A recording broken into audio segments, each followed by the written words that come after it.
রহস্য গল্প চ্যানেলে আজকে শুনছেন এডগার অ্যালান পোর লেখা গল্প হৃৎপিণ্ড। নার্ভাস হয়েছি ঠিকই, দারুণ ভয় পেয়েছি, কিন্তু পাগল হয়েছি বলছেন কেন? রোগভোগের পর থেকেই আমার অনুভূতির ধার খুব বেড়ে গিয়েছে, ভোঁতা হয়নি। সব থেকে বেড়েছে শ্রবণ শক্তি। স্বর্গ মত্ত পাতালে সব শব্দই যেন স্পষ্ট শুনতে পাই। পাগল বলবেন না, পাগল হলে কি এরম জাঁকিয়ে বসে ধীর স্থিরভাবে এই গল্প লিখতে পারতাম? আইডিয়াটা প্রথম কীভাবে মাথায় এসেছিল বলতে পারবো না, কিন্তু মগজে ঢুকবার পর থেকে ইচ্ছেটা ভূতের মতো তাড়িয়ে বেরিয়েছে আমাকে দিনে রাতের সমানে। উদ্দেশ্য কিছুই নেই, আবেগও নেই। বুড়োকে আমি ভালোবাসতাম, আমার কোনো ক্ষতি সে করেনি, মনে ব্যথাও দেয়নি। তার সোনাদানার উপরেও কোনো লোভ নেই আমার। খেপেছি শুধু ওই চোখটার জন্যে। বুড়োর একটা চোখ দেখতে শকুনির চোখের মতো, হালকা নীল রং, খুব পাতলা স্তর দিয়ে ঢাকা। ও চোখের দৃষ্টি আমার ওপর নিবদ্ধ হলেই রক্ত হিম হয়ে গিয়েছে। তাই ধীরে ধীরে খুব আস্তে আস্তে একটু একটু করে আমার মনকে শক্ত করেছি। বুড়োর প্রাণ নেবই নেব, তবে যদি ওই চোখের চাহনি থেকে মুক্তি পাই। এখন আমাকে কি বলবেন? পাগল? পাগলরা কিন্তু অজ্ঞ হয়। অথচ আমার প্রস্তুতি পর্ব দেখলে আপনি অবাক হয়ে যেতেন। ভবিষ্যতের কথা ভেবে মাথা ঠান্ডা করে হুঁশিয়ার হয়ে আমি এগিয়েছি। যে রাতে বুড়োকে খুন করলাম তার আগের সপ্তাহে প্রতিটি দিন প্রাণ ঢালা ব্যবহারে মুক্ত করেছি তাকে। অথচ প্রতি রাতে ঠিক রাত দুপুরে দরজা ফাঁক করেছি আস্তে আস্তে। ঢাকা লণ্ঠনটা আগে রেখেছি দরজার ফাঁক দিয়ে, একটু আলো বিচ্ছুরিত হয়নি আবরণের ফাঁক দিয়ে। তারপর মুন্ড ঢুকিয়েছি ঝাড়া 1 ঘন্টা ধরে, পাছে বুড়োর ঘুম ভেঙে যায়, তাই এত হুঁশিয়ারি। পাগল কি এত সাবধান হতে পারে বলুন আপনি?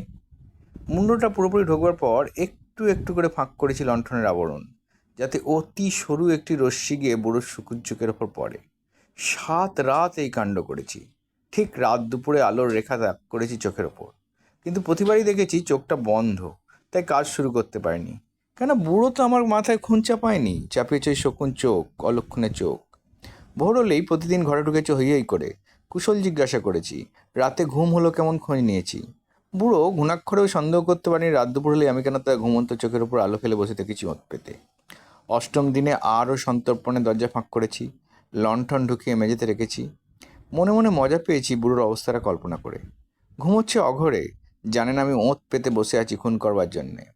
ভাবলেই শুষ্ক নিরস হাসিটা আর চাপতে পারেনি, খুক খুক শব্দে বেরিয়ে এসেছিল গলা দিয়ে। আওয়াজ শুনে যেন চমকে উঠল বুড়ো, নড়ে উঠল বিছানায়। আমি কিন্তু মাথা টেনে নিয়ে পারলাম না, দাঁড়িয়ে রইলাম কাঠের মতো। কেননা ঘরে মিশমিশে অন্ধকার, চোর ডাকাতের ভয়ে জানলাগুলো বন্ধ, কাজে আমাকে চোখে পড়বে না। তাই একটু একটু করে বড় করতে লাগলাম জানলার ফাঁক। মুন্ডুটা পুরোপুরি ঢুকিয়ে যেই লণ্ঠন খুলতে গেছি, দিনের আবরণের মতো আমার বুড়ো আঙুল পিছলে যাওয়া একটা আওয়াজ হলো। তড়াক করে বিছানায় ওসব উঠে বসলো বুড়ো। কে ওখানে? আমি সাড়া দিলাম না, নিঃসারে দাঁড়িয়ে রইলাম। 1 ঘন্টা খাড়া রইলাম একভাবে।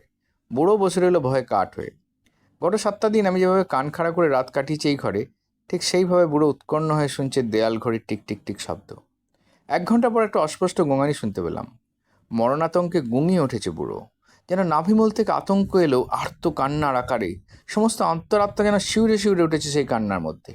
এই গোঙানি আমি চিনি, আমার নিজের অন্ধকারের গহন থেকে কত নিশুতি রাতে এই গোঙানি উঠে এসেছে গলা দিয়ে। মায়া হলো বুড়োর ওপর, তবু হাসলাম মনে মনে। এই 1 ঘন্টা বুড়ো ঠায় খাটে বসে থেকেছে। মনকে বোঝাতে চেষ্টা করেছে ও কিছু নয়, ইঁদুরের খোট খাট, কিন্তু আশ্বস্ত হতে পারেনি। অথচ অন্ধকারে আমার মুন্ডও দেখতে পাইনি। অনেকক্ষণ সবর করলাম, বুড়ো কিন্তু বসেই রইল, শুলো না। তাই আস্তে আস্তে ছড়িয়ে দিলাম লণ্ঠনের আবরণ। মাকড়সার জালের মতো সূক্ষ্ম একটি রশ্মি গিয়ে পড়ল শকুন চোখের ওপর। চোখ খোলা, পুরোপুরি খোলা। দেখেই মাথায় রক্ত চড়ে গেল আমার। নিষ্প্রভ চক্ষুর ওই কদাকার অবগুণ্ঠন নিমেষের মধ্যে রক্ত হিম করে দিল আমার। বুড়োর মুখ কিন্তু দেখতেই পেলাম না। দেখবো কি করে? লণ্ঠনের আলো যে প্রথমবারই পড়েছে ঠিক শকুন চোখের ওপর। আগেও বলেছি, অনুভূতির ধার বেড়ে যাওয়া কি পাগলামি মনে হতে পারে। আমি কিন্তু স্পষ্ট একটা শব্দ শুনলাম, একটা দ্রুত চাপা শব্দ, ঠিক যেন তুলোয় মোড়া একটা ঘড়ি চলছে। এই শব্দ আমি চিনি বই কি, বুড়োর হৃদঘাতের শব্দ। শুনেই আরও ক্ষিপ্ত হলাম। দামামার ধ্বনি যেভাবে সৈন্যের রক্তে নাচন জাগায়, আমার হলো সেই অবস্থা। তা সত্ত্বেও নড়লাম না, লণ্ঠনটিও নাড়ালাম না। আলোক রশ্মি নিবদ্ধ রইল ভয়ানক এই চক্ষুর ওপর। একদিকে হৃদঘাতের শব্দ বেড়েই চলেছে, দ্রুত হতে দ্রুততর হচ্ছে ধুকপুকুনি, যেন নরকের ঘণ্টা বাজছে, ঢং ঢং ঢং। মুহূর্তে মুহূর্তে উচ্চ থেকে উচ্চতর হচ্ছে স্পন্দন নিনাদ। বুড়োর আতঙ্ক চরমে পৌঁছেছে বোধহয়, তাই ক্রমশ বাড়ছে আওয়াজটা। সারা বাড়ি নিঝুম নিস্তব্ধ, কেবল শোনা যাচ্ছে ওই অদ্ভুত আওয়াজটা। শুনতে শুনতে অবর্ণনীয় আতঙ্ক পেয়ে বসলো আমাকে। এই আতঙ্ক কাটিয়ে উঠবার ক্ষমতা আমার নেই। তা সত্ত্বেও বেশ কিছুক্ষণ কাঠ হয়ে দাঁড়িয়ে রইলাম অন্ধকারে। কিন্তু হৃদঘাত যে বেড়েই চলেছে, ফেটে যাবে নাকি হৃৎপিণ্ড? শুনতে শুনতে আরও একটি ভয় উঁকি দিল মনের মধ্যে। হৃদঘাতের এই ভয়ঙ্কর আওয়াজ যদি প্রতিবেশীরা শুনে ফেলে? আর দেরি কেন? মৃত্যু ঘনিয়েছে বুড়োর, ফুরিয়েছে আয়ু। বিকট চিৎকার করে লণ্ঠনের আবরণ পুরোপুরি খুলে দিলাম এবং লাফ দিয়ে ঢুকলাম ঘরের মধ্যে। বুড়ো চেঁচিয়ে উঠল আর্ত কণ্ঠে, কিন্তু একবারই। পরক্ষণেই হ্যাঁচকা টানে তাকে এনে ফেললাম মেঝের ওপর, ভারী ভারী বিছানাটা টেনে রাখলাম ওপরে। হাসতে রাখলাম মনের আনন্দে। হৃদঘাতের চাপা আওয়াজটা আরও মিনিট কয়েক শোনা গেল অবশ্য। ঘাবড়ালাম না, বুড়ো এবার মরবেই, দেয়াল ফুঁড়েও আওয়াজ বাইরে পৌঁছবে না। অবশেষে স্তব্ধ হলো হৃৎপিণ্ড। বুড়ো মরেছে।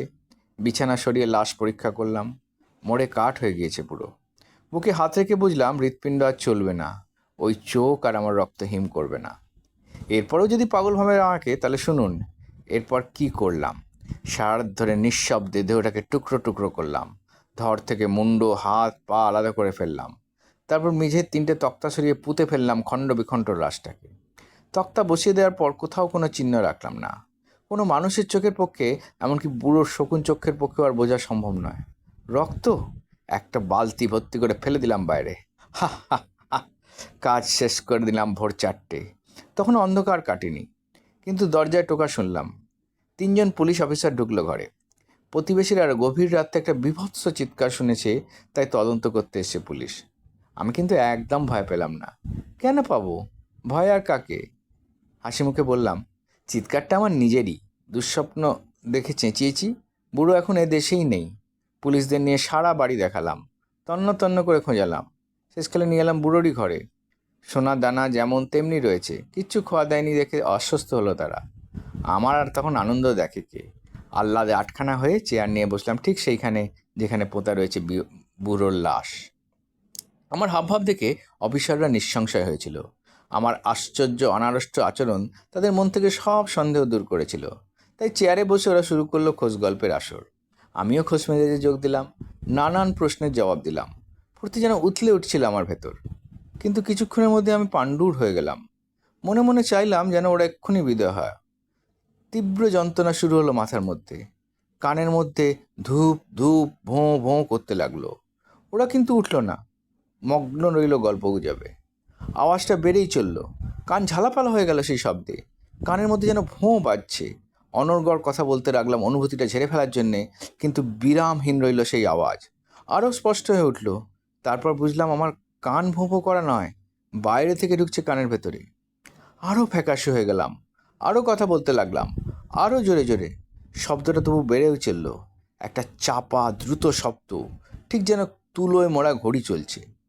দম আটকে এলো আমার। কিন্তু কি আশ্চর্য, অফিসাররা কেউ শুনতে পেল না সেই আশ্চর্য আওয়াজ। আমি আরও জোরে জোরে আরও বেগে কথা বলে চললাম। তালে তাল মিলিয়ে বাড়তে লাগলো আওয়াজটা। আমি চেয়ার ছেড়ে উঠে দাঁড়িয়ে তুচ্ছ ব্যাপার নিয়ে গলাবাজি করলাম। আওয়াজটাও সেই মাত্রায় বুদ্ধি পেল। অফিসাররা কিছুতেই বিদায় হচ্ছে না দেখে পাগলের মতো পদচারণ করতে লাগলাম ঘরের মধ্যে। চেঁচালাম গড়ার শিল তুলে। ধূপ ধূপ ধূপ আওয়াজটা বাড়তে লাগলো সমানে। হে ভগবান, কি করি আমি? রাগে ফুঁসতে লাগলাম, উত্তেজনায় ছটফট করতে লাগলাম। মুখে যা এলো তাই বলে গেলাম। চেয়ারটা মাথায় তুলে আছাড় মারলাম মেঝের পাটাতনে। আওয়াজটা আরও বাড়লো, শব্দ ছাপিয়ে গেল সব শব্দ। বাড়তে বাড়তে যেন লক্ষ লক্ষ করতালির মতো বাজতে লাগলো সেই শব্দ। ঘরের মধ্যে লোক 3টে তা সত্ত্বেও গল্প করতে লাগলো নিঃসন্দেহে। ওরা কি শুনতে পাচ্ছে না? নাকি শুনেছে নিশ্চয়ই, আন্দাজও করতে পেরেছে। মজা করছে আমাকে নিয়ে। আমি যে ভয়ে মরতে চলেছি তাই দেখে ওর আনন্দের সীমা পরিসীমা নেই। কিন্তু এই অন্তর্যন্ত্রণা আর যে সহ্য হয় না। যা হয় হোক, কিন্তু এই ব্যথা আর আমি সইতে পারছি না। ওদের কপট হাসিও আর দেখতে পাচ্ছি না। অবসান ঘটুক এই প্রহসনের। গলা ফাটিয়ে চেঁচিয়ে বললাম, শয়তানের দল! হ্যাঁ হ্যাঁ, আমিই খুন করেছি বুড়োকে। এইখানে আছে লাশটা। এই পাটাতন সরালেই দেখতে পাওয়া যাবে। আর এই আওয়াজ ও হৃৎপিণ্ডের। রহস্য গল্প চ্যানেলের গল্প আপনাদের ভালো লাগলে গল্পটি লাইক এবং শেয়ার করুন। এবং এই চ্যানেলটি সাবস্ক্রাইব করুন।